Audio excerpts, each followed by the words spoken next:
me, I am, I guess you could say, if I'm going to have to define myself, I'm just a nut. You know, looking for a squirrel. But in reality, I mean, I've been a lover of art since I was, you know, the old cliche, knee-high to a grasshopper. Just as a little boy, always looking to express myself. My mom and dad, my dad being an upholster, and you know, his craft just made me, you know, want to experience those kind of things that he would do with material. But I went in a different direction because I didn't want to work with automobiles and stuff like that and not be an artist in that way. But instead, my mom says que soy artista de brocha chica. Because she goes, he's a painter, but he's not a painter with a wide brush, he's a painter with a small brush. And yeah, I know, it's sad. I know, but it works. It really does. What is that? But is that okay? Just a little bit about my work. I mean, my work is a bit of an expressionist mixed with, what do you call it, dreamlike, image on image. Kind of, I try to be more urban artist, but I go beyond that because it's not just a simple icon. I try to put things on top of themselves so that I can tell stories on stories. That it's not just about one thing. Our lives are not like that. Just everything happens at once. It almost seems like so you may be in one place in time, but all these other things are affecting you that are nowhere even near you. Things from the political scenes, or you know, or just your neighbor, down to the person that's next to you in your house. So all these things are affecting you, and you don't even realize it. And you grow up in an environment where you don't even realize that will later on have consequences in your future. I'm a teacher now, so it's kind of very... All my teacher friends are in the house. Right? They come out drinking on Friday when we have 3-day weekends. Yay! But the story behind most of my work is really I sleep with a sketchbook next to my bed because all these images hit me at one time, and you can't contain them, so you have to jot them down. It's just like a writer. If he's just not writing little scenes or little things, then he's not a writer. He's really just basically a dictionary, person that writes down words. Don't be nervous. Don't be nervous. I know I am super Just nervous. relax, dude. I can tell you're nervous. Just super nervous. You're among friends. La gente. Yeah, tranquilo. You're doing good. You're doing great, but tranquilo. Okay. Ándale. Take your time. I'm not nervous. La gente. So I keep telling myself, you know what's funny? I'll talk to my students. In my classroom, I'm like, there's like 36 of them, 35, ton. I have no problem. I'll be talking to them, and I'll tell them oh, I'm gonna have an exhibition, or I just exhibited in Bellas Artes, or I exhibited in Holland. It's awesome. Yes, ma'am. And then I'm exhibiting at the Honeyguide Gallery, right? And then I'm also, just telling them I'm also going to be in the Paso Museum here at the end of the month, and with some silk screen and the carpetas. And please go check that out. It is awesome. It's from artists around the United States and in Mexico. There you go. See that? Yeah, it's very Awesome. You deserve it. Yeah. Thank you. Dude, your artwork is wonderful. That's cool. Yeah, thank you. Now I lost my train of thought. Hey, that's Yes, yeah. Pick it up, man. Pick it up. You got the mic. You got the mic. Yeah, well, I mean, as a teacher, well, I guess, you know, if you go back to it, oh, man. The girlfriend's here. He's been watching for a while, too. So my wife calls him my girlfriend. Of course. Well, to go back to my work, yeah. My technique? What your technique and how what it takes for you to make these incredible pieces of art. It takes a lot of time away from everything else. And it's But taken a lot of it's studies to make these. It's not like you just whip them out. No, they do come from different parts of what I've experienced. And if we're talking about the títeres, one is begging, pleading. Es el que le dice, Dios, ya. Oh, I'm never gonna do it again. Oh, Dios. You know, it's that, you know, I promise I won't ever drink like that again. Never. Oh my God, this is the last time. Okay, maybe after New Year's. Okay, no, we'll wait till after my birthday. But you can say that, but the work that I see in front of me takes great skill that has to have technical base. Can you talk a little bit about, please, about your technical base and how you got into this particular form of sculpture? I got to, it's a journey, and I'll tell you that I first started with a lot of steel, wood, but my background is in printmaking and in sculpture. So the piece that you have behind me is a combined effort between what I do as a printmaker and what I do with steel. With steel, I would bend it and fold it, and to me, it was more of a masculine way of expressing myself, because it took a lot of force to bend steel to do what I wanted it to do. But with this piece, I guess you could say it's my less masculine, because I don't want to say feminine, because everybody constitutes that as something different, but I don't think being feminine is not being strong, so therefore it's my less masculine side, where I find that it's something that's easily malleable. Yes, I understand that, but I see a lot of intelligence and composition and sculptural form, and a lot of technical understanding about what you were doing, because the emotional impact is huge. What would you like to speak about your technique and that, or what perhaps where you were aiming at emotionally? Because the emotional impact is beautiful, strong. It's got threatening and beautiful, everything. Well, as far as technique, if you want to talk about, like, I'm very playful with my line, so I use the string to do my movement while being suspended. I used the interweavings or the movement of limbs. Yeah, and it gives us this liveliness.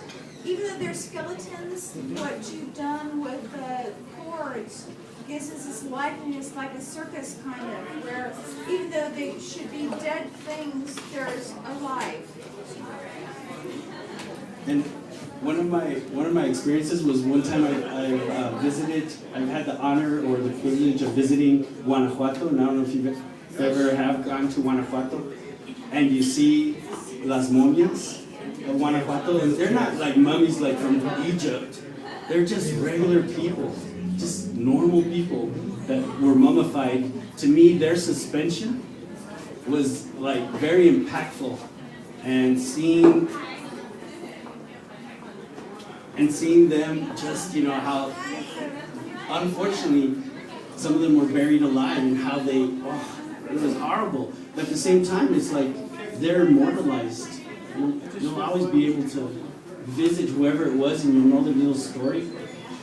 And that to me was very, like, it got inside. It's like, oh my God. And I have pictures, my daughter's like this little tiny little thing, like 2 years old. And I'm holding her next to the one that's pregnant.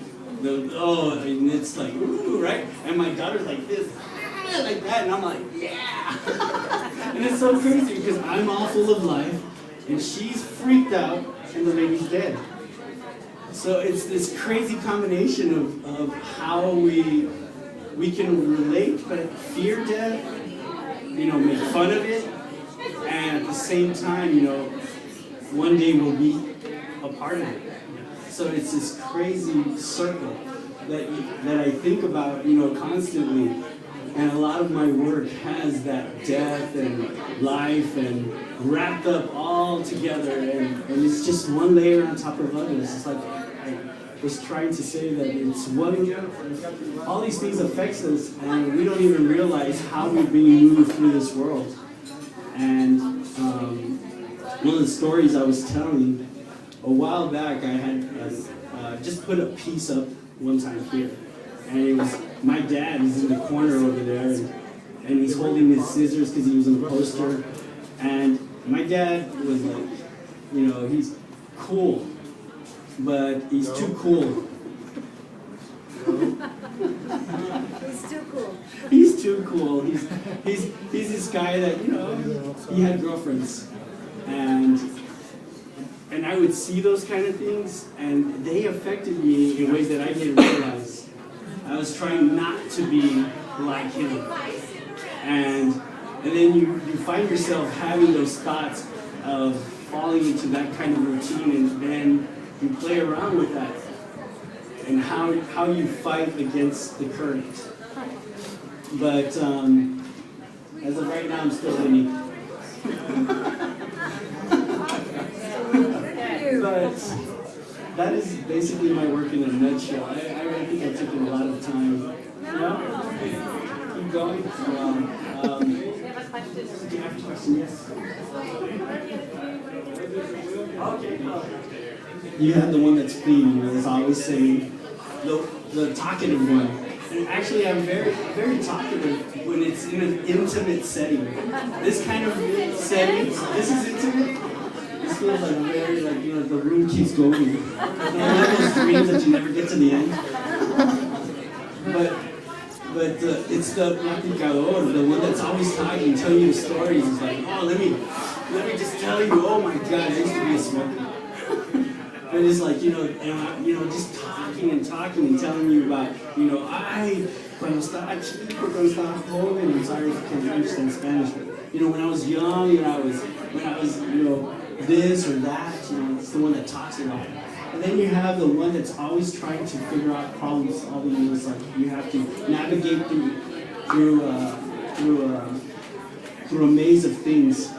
And I don't know why when I was doing him, he was just going to be walking, and I put him on top of these little pedestals.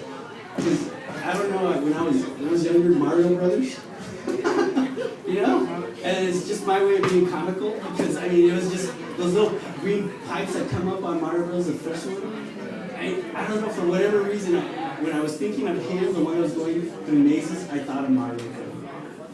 And it's just what I related to as a young person, trying to get through the game. And so he's trying to figure out things. He's the worker. He's the one that's always, in and out. And then the last one is the one that goes in parties, the one that always has fun. And it's basically 4 different personalities that are found within myself. And then all the other stuff that's going around it, we can't talk about it. You got us hanging. The carving. I don't know about that. Is that No, it's just, it's troubling. Okay. You're not ready. Okay. It's one of those that you sit in the couch, I'll pay again to come and talk. What about your basic theme? my basic themes are all related to myself and my world around me, and it's really, it's just like I say, it's things that affect me and things that I don't even realize that affect me, because it's. Have you ever seen the movie what is it, Crash? If you've ever seen the movie Crash, I totally related to that movie, and where someone comes over and affects you and makes you feel a certain way, whether it feels troubled, and then you take it home and you pass it on to that person. And then that person gets affected, and that person gets affected, and it moves on. But it all started with this, and they may not know who I am. And that's the movie Crash, if you've ever seen that. And that, when I saw that movie, I was like, at the end when the guy's like putting the invisible blanket, or you forgot your, oh my God, I was like, right? That's my less masking inside. Okay, so one reason I think that we kind of chose to pair you with Ho is because I really felt like your guys' use of line and color and the composition that you use within the plane, two-dimensionally especially, was very similar. The fact that you guys leave nothing untouched, you know? So one of my questions always for you has been, like, when do you decide that that's enough? You know, a lot of these are overworked, and then, or not overworked, but they're worked to the point that, like, there is no space left. And then this one I thought was extremely interesting because you did pick and choose. And then this one over here was like a total break from everything else because it's almost totally abstract except for little central themes that you like use in other images. So for Ho, I think it's a little more abstracted. Yours is definitely very, like, there's a story, there's a narrative. Very illustrative. Yeah. Or there's a narrative, there's a story that narrative. you're telling, that you're working with, and you're reusing imagery and colors and forms. So I guess that's the thing is like, well, how do you know, like, especially with that series over there, like, when is it done? When is something, when do you? You know, most of the time, it's just like anything else. I guess you get the gut feeling that you know, I've said it. There's no more space. Well, there's nothing else to say. Yeah, it's like, yeah, there is no more space. So there's nothing else to say. So I'm done. I felt like Forrest Gump. Yeah, I'll go home now. Yeah, you know, I'm done running. And then I guess, what do you think about that? About the parallels and the points for the artists on the other side, where you guys are kind of like going in the same direction, and then how do you guys contrast from each other? So a lot of people, I think, have mentioned they say this isn't a gallery, but we get way more people coming through than any gallery does. Oh, yes. Yes. So most people see the definitely. work and they ask questions. They go, whose is this and why is that? And whose is that on the other side and why do they do that? And you know, as far as like my similarities to Hobaran, and I can only speak for myself as far as that, but I see some things in his sculptures that I just sit there and just you know what I mean? It's like, oh my God, I can see where he pinched it here, or he grabbed it there, and did and sculpted, which is, to me, is like, I almost feel like I'm doing it with his pieces, because I do relate a lot to them, just not so much on the technical aspect or the outcome, but just the process of thinking. It's just a lot of thoughts that they swirl in and out, at least for me. And as far as for the use of line, I just find line to be playful. I don't want it to define. I want it to be playful. So it's very whimsical. For me, line is just to make you travel from one place to another and not necessarily define a space. I feel like the kid is an article kind of hit it. Yeah, the indigenous part of it. Yeah, there's very primitive, there's contemporary elements, and there's very personal elements. And the color palette on everything is like super similar, you know. So to me, all those things are like. And to quote one of my friends, you take out the color palette and you whip it all out and Yeah, you slap it on there. That's for you, George. That's pretty much it for me. And thank you so much for coming out.